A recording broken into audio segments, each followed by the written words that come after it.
All right, welcome back to this week's market review. So, as usual, we'll quickly run through what happened last week and then we'll dive into what to expect in the coming week. So, let's get into it.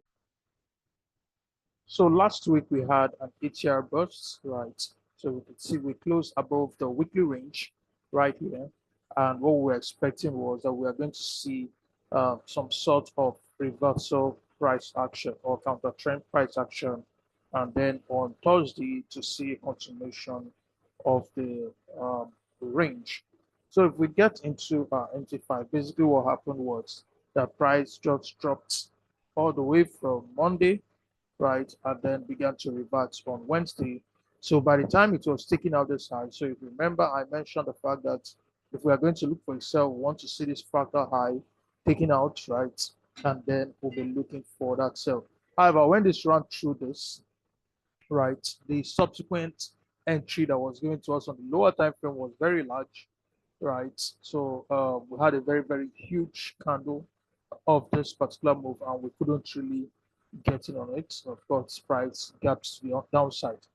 So the most important thing that basically happened last week was that on Friday, our volume trend finally turned back bullish, right? The volume trend finally turned back bullish on the USD, right? So I think that was the critical thing that happened last week. So if we look at it, fractal OF is bullish, right? Fractal OF is bullish. Swing shots as well. If we look at swing shots, price created higher lows, higher highs, and we have a bullish close, right? So in the upcoming video that I'm doing on building profitable strategies, I'm going to, for some of you that are not aware what is the bullish close all about, I'm going to be delving into it when I begin to discuss market structure. So I will try to touch on both the factor OF, which is quite simple. If you've been following the market reviews by now, you should understand how the factor OF, I will derive the buyers based on the factor OF and as well as swing shot. I will just get into it again.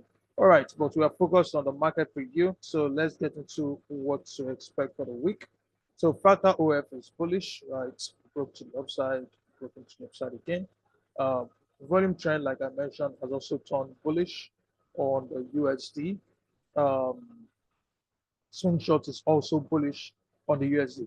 So the three key things I usually watch out for is bullish, but there is a fourth one. Again, if you watch the last video that I made on building profitable systems, I began to touch on it. What I use is more complex than what I let on in the video, right? So I actually compare the US bond yields across the uh, G7 currencies. Basically, I focus on the top five of those currencies, the top five currencies in the world, and I compare their bond yields. So we could see it has been bullish since the election, right? Since the election results came out, it turned bullish, it turned bearish here, then turned back bullish again. And it's been bullish ever since. And we could see that at the moment, today, Monday the 25th, it's looking like it's turning back bearish. We can see trade where it's bearish. I actually had a Zoom with those in the FXP over the weekend where we discussed this at length. And of course, I'll be adding, it's not something I originally planned for the FXP course, but I'm going to be adding a fundamental bootcamp for them where we'll be discussing things like the job numbers, how you can uh, give your own forecast for NFP, CPI, and all that, right? And how to trade them effectively. So this is the only caution that I'm seeing right now. But every other thing that we look out for is virtually bullish on the USD. And from a fundamental perspective, if we just look at the bond yields from the data that has been incoming, I still really don't see. I mentioned it about 2 or 3 weeks ago that I don't really see a case for a bearish USD, right? The data has just been so good compared to um, the data that's been coming out from the Eurozone, that's been coming out from the UK. I think Friday sealed it basically, and that's what I believe led to the volume change. The PMIs, there was just this vast um, uh, gap between what we are seeing from the US and what we are seeing from the UK and the Eurozone in terms of economic performance, right? So how are we going to be looking to play this? Um, the first thing that we're going to be looking out for, so price gap down, right? Over the week, there was this massive gaps, which helped, because on Trend Engine, we still have some trades running, um, some sales on the USD that are still running. I don't know whether they are going to hit it. They are not bothered to check. I don't check that on a day by day basis or moment by moment basis. So we had this gap down, which led to the formation of this fractal loop. So for our weekly trades, we'll be expecting price to come down all the way here, take this out, and then give us a reason to buy, right? So we'll be expecting price to push down, take this out, and give us a reason to buy. However, since we are not having an ETR bust, our intraday model could also come into play. And for intraday model, we get our bias of EU. So we can see that EU, the OF has been bearish, right? Go to downside here and remain bearish ever since.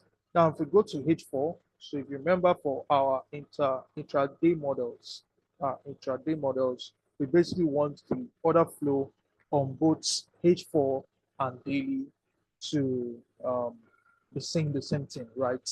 So in this case, however, the last fractal that was broken was the upside, right?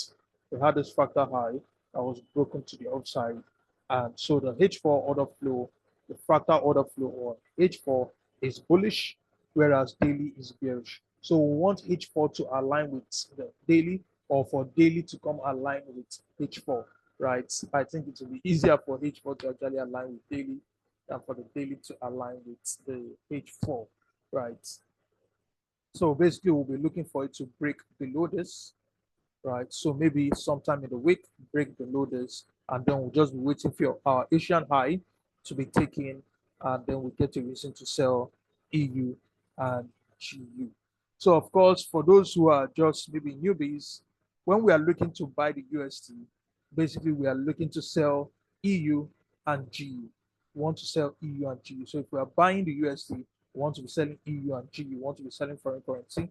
And if we are selling the USD, then we want to be buying foreign currency. That is basically how that works, right? So for the week, we are looking at this fractal low, one price to go below it.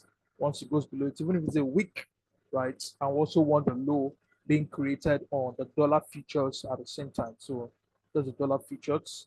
So one price to also come take out these lows, right? Take out Monday's lows as well, right? And also take out the lows on the USD basket. All right, so there's the USD basket on the right. You can get this on the right. All right, so one price should come below it, and then we'll be looking for opportunities to buy the USD, and that will be basically we are selling EU and selling GU. Once that happens, we'll go to a lower time frame. As the series on building a profitable system continues, I'll be going down into reasons why we wait for things like this to happen, right? Sometimes you've heard we wait for Asia to be taken, Asia high, and why exactly, right? You need to be able to answer the question why for every single thing you are doing as far as your system is concerned. All right, so that's basically what we're looking out for. Um, we want to buy the USD based on the weekly or of our intraday models, whichever one presents itself. So let's quickly run through the economic calendar. Shall calling to mind that Thursday is Thanksgiving holidays in the US. Basically, Thursday, Friday is basically going to be not really good days to trade because the US markets are going to be uh, closed. So we want to watch out for that as well. So on Tuesday, right, the only bread fodder event you see here is the new home sales, right? Uh, if for me, it's not even really a bread fodder event, right? It's still a video event. It's not really a high impact event like that. FOMC minutes can be sometimes a high impact, but it's rarely. So on Tuesday, I don't really see anything much happening. Of course, they could still go ahead and do anything they want to do, but from a data point of view, not much volatility expected on Tuesday. Now, on Wednesday, we are going to be having the GfK consumer confidence coming out of Germany. That is something to watch out for, especially given the recent spate of bad data that has been coming out, or poor data that has been coming out from the Eurozone.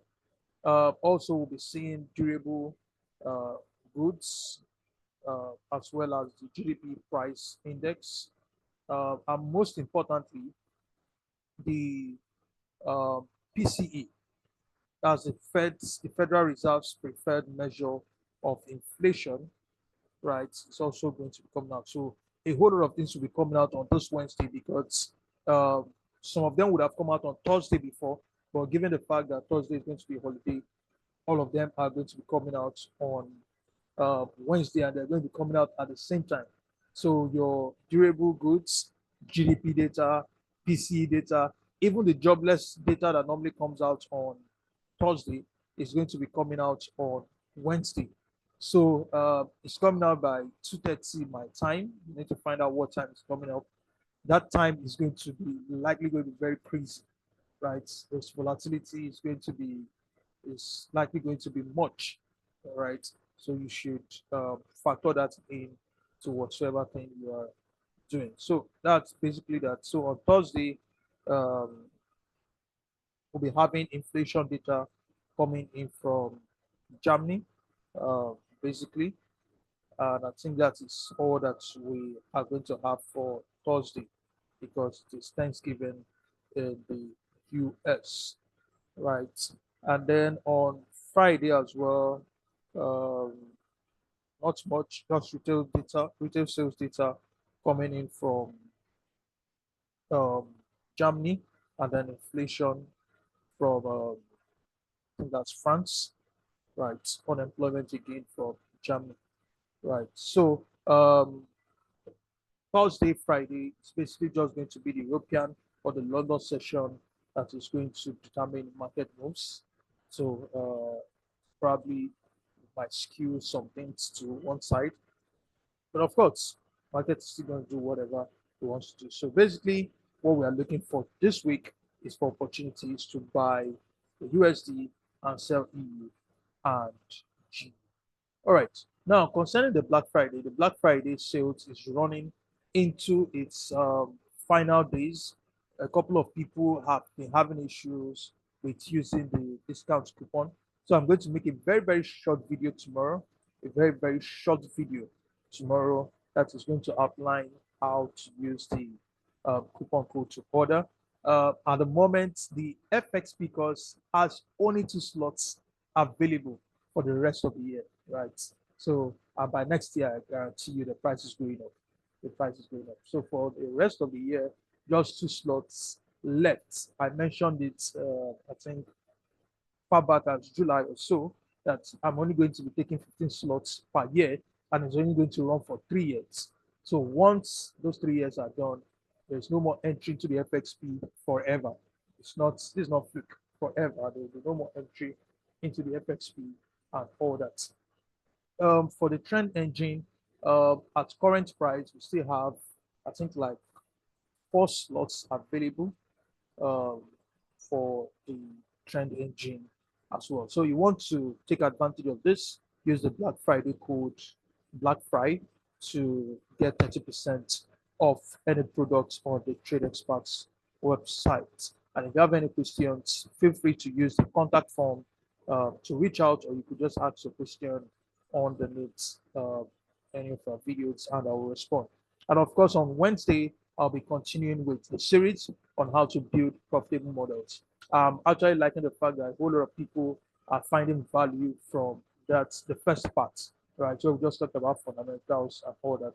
Some people said I should include more examples. I'll try to include more examples going forward. But basically, I'm still laying the foundation. So um, I don't know how much examples will help at this stage. I want to have built to a point. Then when we take examples, it makes a whole lot of sense to you. So in this coming one, we're going to be discussing second aspect of technical analysis, which is market structure. We're going to be looking at market structure. And of course, we're going to be discussing the key one, sentiment. Sentiment. So you don't want to miss that. It's going to be coming out on Wednesday evening. So you want to watch out for it. So that will be that for this market review for the week. So just stay winning and may the markets be in your favor.